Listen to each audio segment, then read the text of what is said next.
Welcome back to HeartBeatsVanity, guys. I know it's been a while since I've done an interview highlights, and the reason for that is I really don't like to post things that I don't feel like I have enough sustenance to actually give in commentary. So I'd rather have quality versus quantity, and that's how I've always ran my YouTube channel.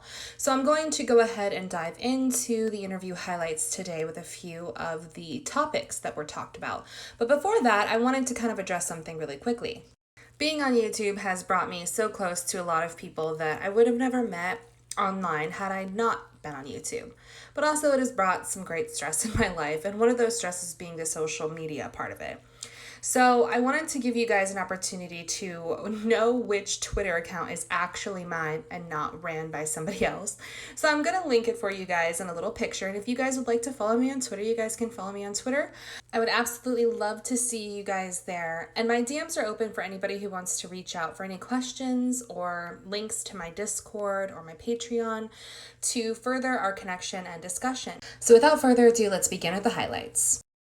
Attaching essentially a scoring system as well, because cults aren't equal. There are definitely low-level cults and high-level cults. So when you're talking about mainstream cults, Mormonism, Jehovah's Witnesses, these are serious organizations, but then you get to bigger organizations like Scientology that the extremes of that are much worse.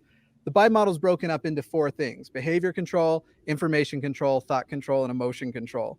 And if you're ready for it, I'm ready to just go through just essentially the categories under each. And this is how I've been evaluating whether or not it's hard to say he has a cult in the traditional sense, but he seems to have a micro cult around him and then a broader cult that involves his fans and the people that Well, I are guess he loyal also to him. puts out the kinds of videos that he's put out. Yeah. That wasn't where he's heading. There were at least, if not a firm definition of a cult like Guyana, Jim Jones, and all that, that certainly parallels there, Jimmy. Tons. So, for example, if we go under just the first category, behavior control, and we're applying it to him as the cult leader, one of the first things: promotes dependence and obedience. I mean, I don't think anybody who's watched any of the interviews with his past victims could argue that he doesn't do that. It is very much a his way or the highway, and not even the highway, or you're going to be shamed and destroyed, and that comes in later. It's his belief in being a vegan or right, anything else that he's got going on. Which that Siseska, when we're talking about the religion, I think that actually more goes toward one of the common things, as I mentioned before, with cult leaders is they're often malignant narcissists, and they have this very grand vision of themselves. And so Siseska, in a weird way, more fits the malignant narcissism than, because I've never seen them gather and do actual Siseska like gatherings. They had holidays, but it fits more the profile from the what you expect of a cult leader than necessarily the bite model itself. But some other things on here: modified behavior with rewards and punishments. We know now the extent to which the punishments were, and it was this kind of when you do this, we need to mark you, show you off, and make you look. The contract he made Billy sign. Oh yeah. Yeah. Well, let's talk about that. Let me interrupt you, and I want you to hold that thought, Jimmy, for just 1 second, because we're going to pick up right there. But no worries. Stevie, the contracts, that brings up a good point. Who does this? Somebody with a serious amount of problems. Somebody that wants a huge degree of manipulation and control over a person, something they can blackmail them with further down the road. He tried to justify it when it was called out, when he was doing with these contracts, when it was exposed. And he tried to make it sound like, well, look, this is what she agreed to by getting with us, which is ridiculous. I mean, nobody should ever have to put up with anything like that. You have something that dehumanizes you and brands you for the rest of your life permanently on your body for one minor thing. I think it was because she was at a concert and somebody had her up on his shoulder so she could see the stage better. And that's the treatment somebody deserves for something that minimized. No, no legal authority or anything. Well, no, it's just to break somebody down. It's to break somebody down and make them feel ashamed for one tiny little thing they did to give you more power and more control over them. That's all it is. Like a contract you'd see, Jimmy, in an actual cult. The funny thing is with these contracts, his contracts are clearly from someone who doesn't understand contract law. So I see it more as trying to reinforce by the kinds of things you do see in cults and religion, which are things like holy books, that are meant to be held to extremely. Things like commandments, things like guides, that the individual terms don't actually indicate whether or not you're a good person, but according to the cult's rules, if you abide by the terms, you are now by nature a good person without actually having to justify why it's good. So there's definitely a lot of parallels, and especially when you see like his rule number 1, be honest, which isn't a rule any of us are going to disagree with, but it progresses and it becomes more restrictive. He It's certainly just, didn't follow the rules, which also is consistent with cult leaders. The rules are for everybody else. They weren't for L. Ron Hubbard or right. The leaders of the cult. Even cult representatives. There are things that Tom Cruise does that is not considered, it would not be okay for a mainstream Scientologist to do, but because he's a public figure and an ambassador for Scientology, many of those things are. You have to follow the contract there for 1 billion years. That's true. That's true. Is it 1 billion? I thought it was actually a 1 trillion year contract. It might I've heard they were 1 billion year contracts, but Gotcha. So yeah, and it's funny actually, as I was doing the research, Scientology is what he most represents oftentimes. But if you're ready, I'm ready to keep going down the list. Cool. Take us through. Dictate where and with whom you live. You're talking about a guy who got guardianship of one of his victims, and has also restricted who gets to talk to the pre-existing family, which that will come in later too. Guardianship was involving Sarah, who moved out there at 16 years old. Yeah, indeed. Before we begin to dissect that whole situation right there, I wanted to give you guys confirmation on something I think a lot of us have been waiting on. Sarah's computer and cell phone have been officially confirmed to have been sent to her hometown FBI location and office, and then they were transported to Tacoma's FBI station.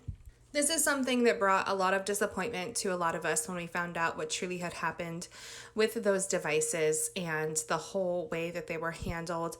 I myself lost a lot of faith, but it has officially been restored, knowing that Sarah herself has confirmed, and it was discussed tonight briefly on ChrisHansen's stream.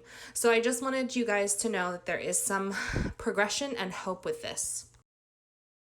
In saying that, I want to say that this has actually been one of the most educational streams I've seen on ChrisHansen so far.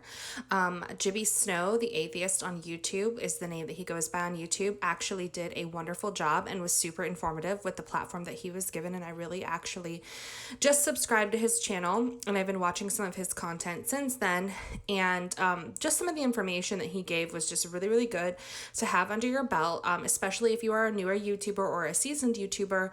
There are some great things to look out for when dealing with or observing or even subscribing to some of the YouTube channels out there that can potentially be dangerous. So one of the things I wanted to discuss that I thought was the most educational was the simple fact that he had a whole list, like a checklist, I guess you could say, more rather. He says it more, beautiful and articulate, where I'm just paraphrasing it. But basically, behavior control, emotion control, thought control, and information control are some of the things that he uses as sort of to determine whether or not it is a cult-like mentality on a YouTube platform or in general. Some very, very disturbing examples we have seen from Onision is restricting or controlling one's sexuality, who he allows in his life, and the people in his life allowing them to either speak to or allow that particular person who he deems unworthy in his life as well. If you're not vegan, you are a horrible person. That's thought control. The two listed above are behavior and slightly spliced with emotion and behavior control.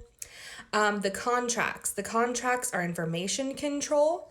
Who you can watch on YouTube, information control. What you can basically intake as a person in regards to content that you watch, what you buy, what you wear, so on and so forth. It can be as disregarding as your sexuality, what you like as makeup, what you like as music. We've seen this in the past with You Now streams from Kai, back when he referred himself as Lanybot. Stuff like that. This list can go on and on and on with all of the behaviors that a lot of content creators and commentary creators have listed for us, but I don't want to sit here and waste your time with that. I'm here to give you my thoughts and opinions on that. And I actually agree a lot with Jimmy and his take and his stance on a lot of this because it began to make more sense to me. The mind frame, I guess you could say, of a potential mini, what I like to refer to, and he does as well, cult leader or attempting to be a cult leader. So I have a list of notes here, and there's some things that I wanted to kind of highlight, some quotes. Jimmy said, this isn't the first time this has happened, when ChrisHansen said, what do you guys think the endgame is going to be, right? This could be just a part of Greg's cycle, Jimmy also added, which is so very, very true. This is not the first time that this has happened. Greg truly does think that he's going to somehow squirm his way out of this. That has been proven. He really is not taking any of this seriously. Another thing Jimmy said is he is anticipating a year from now, kind of getting an in-look behind the scenes while all of this was going down. So I'm sure you guys who have seen the mirrored videos of what Greg has been doing on his channel. I myself even saw the one uploaded earlier today as a mirrored video. It is a cry for help, and there's a lot more going on behind the scenes. I think we all anticipated that a little bit, right? There's so much more going on behind the scenes. He's trying way too hard to seem like he's unbothered. That says that he's a little bit bothered, whether that be that he's lost some platforms. He recently lost his Instagram account today and tried to make a new one and it got banned. He lost Patreon. I believe he lost Twitch. I'll have to double check that. I think he might have. Yeah, I actually am pretty sure I reported on that in the past. Sorry, pregnancy brain, guys. But at the same time, there's so much going on that a lot of people want to know about. How is he taking this? How is everybody reacting? Is there actual emotion going on inside of this person? Now, we see what he portrays as the emotion that he wants us to see, but is it real? A lot of people don't believe it is. Some do. I'm kind of torn in between because I know that there is some disturbance in his life, right? He made a whole slew of videos, video after video. I think it was like 50 videos. That doesn't just come from being totally fine with everything. That comes from wanting to attack people who are speaking truth against you. A lot of people do that when they feel like they're backed into a corner and they have nowhere to go other than two options: tell the truth or continue to lie. And that's what he took. He took the second option. So those are some things that I wanted to point out for you guys. And then we'll just move on to the next little snippet here. What's his day like, do you suppose? He gets up in the morning and immediately goes on social media to scour any negative thing that's said about him. I mean, that's been actually told to me multiple times by multiple people that's pretty much all he does. He just looks up all the negative things people say about him to try to find some counter argument to it rather than just ignore it and go on with his day. And Kai. A classic sign of a true narcissist. When you cannot put social media down or stop torturing yourself, essentially, because like you can't control what everybody thinks about you. And if you're on social media, unfortunately, things happen where, you know, you're going to have accounts that are going to give their opinion back to you. Now, there is a fine line between defamation, slander, and harassment and cyber harassment, yes, but there are going to be accounts that just make videos about you, whether that be a positive thing or, you know, they just don't necessarily agree with what you have to say.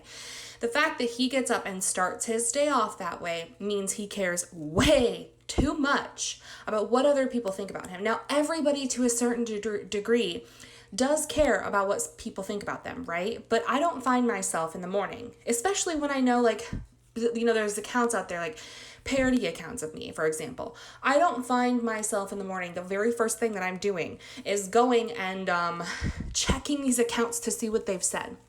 I don't care. The thing is, the only reason I ever even do give it a thought is to help protect people who actually care about me. So I'll address it one time like I did earlier in this video, and I'll move on and I'll never torture myself with it again. Why? Because there's nothing I can do about it. I can't control other people. Now, of course, you can keep a watchful eye on whether it is slander, harassment, cyberbullying, so on and so forth. But the thing is, do you really need that? Do you really want to? Is it affecting your life? For me right right now, it's not affecting my life. Would I sue people who are taking these accounts and putting them up? No.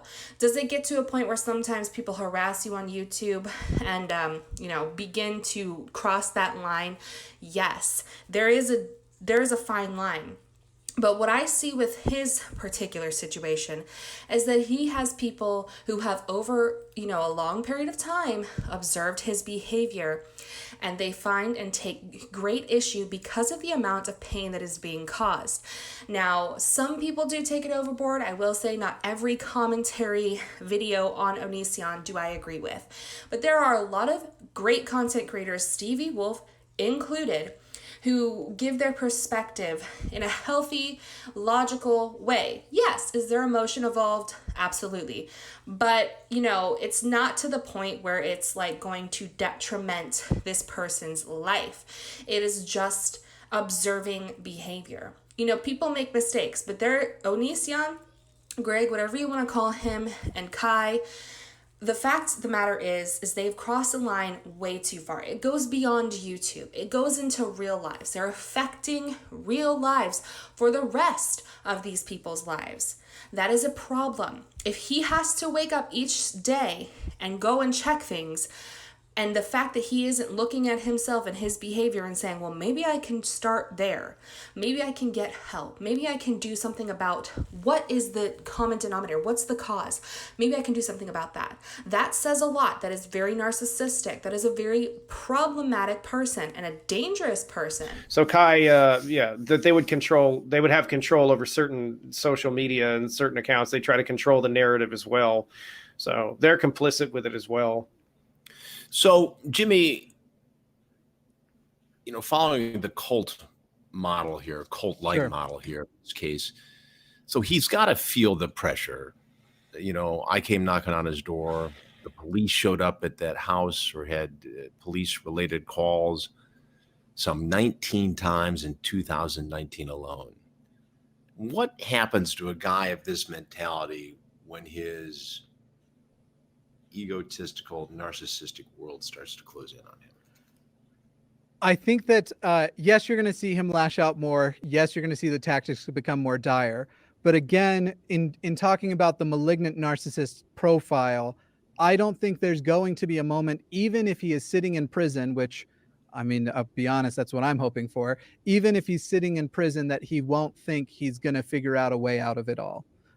He believes himself so brilliant. You see this also, and it's another bite model thing. You see the way he reduces these complex ideas to extremely simple platitudes. He explains there's an arrogance on his face as he tells people like things that he couldn't even be an expert on. For the love of God, this is a guy who did a video on how black women should do their hair and believes he is the expert on it.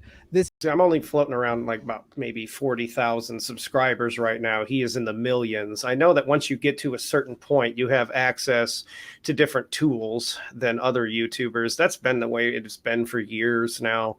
Mm-hmm. You have also people that work within the YouTube creators circle, people at YouTube that are actually more willing to help you with striking people and getting strikes turned over that are done on your content, people at your own network as well that do that. I think having that kind of access, it's beneficial if you're willing to use it correctly. But if you give it to somebody like this, they're just going to abuse it.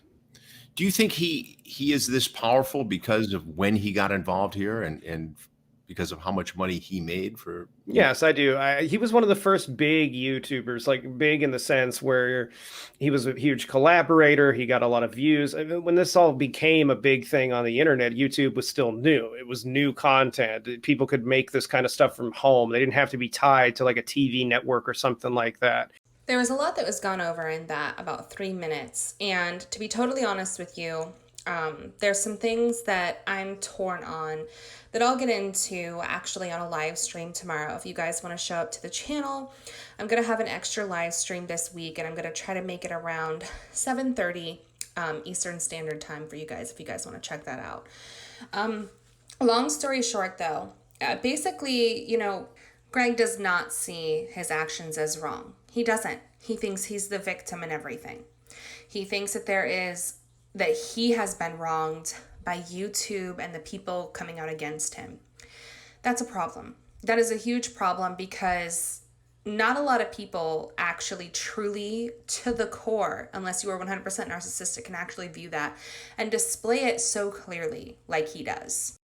Which means it's only a recipe for more disaster. It's only potential for more pain to be caused, and that he will not stop. And I don't even think that he would stop truly with this mindset, even in prison, because this is how he has structured his mind for his entire almost adult life. There are people coming out who have been friends with him and have proven to be had been friends with him in high school. They're observing some things now. He's in his 30s, so they're observing things a good, a little over a decade later, and they're saying, wow, these characteristics that he's displaying were there in high school. So this is far beyond something that is a new habit or a new mind frame. This is how he has had his thought process for quite some time. Now, being on YouTube, the way he was able to, I guess, circumvent and make money on YouTube and get his platform off the ground, that is also another scary thing because it makes him very, I guess, for lack of a better term here, money hungry. And money hungry along with this type of narcissism, along with this type of end goal with people in general, that's just, like I said, a recipe for disaster. What really, really needs to happen, and a lot of people have said it, and a lot of people will continue to say it, is that YouTube needs to do something about this. And not only with just Onision, with so many other content creators. I was listening to this tonight, and it was actually reminding me a lot of an ex-community that I was in. This community, I'm so very thankful that I have gotten out of, but a lot of people go back, and a lot of people go back with a lot of the tactics that are used, as description in this interview. I want to let you guys know that this, for me, for example, is something I want to help prevent other people from not knowing about or getting blindsided by.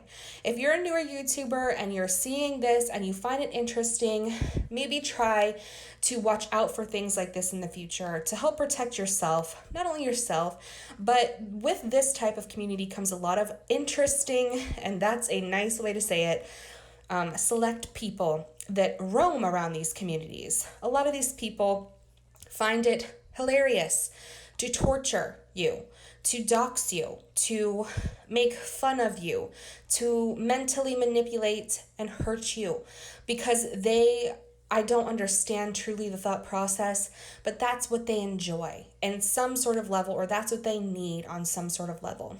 Now, I'm not saying every single person you're going to meet in a YouTube community is going to be this way. You are going to find some gems. Of course, I even found some gems in the X community that I was in, right? That I had left and I had been a part of, unfortunately. But the thing is, though, is you have to be cautious.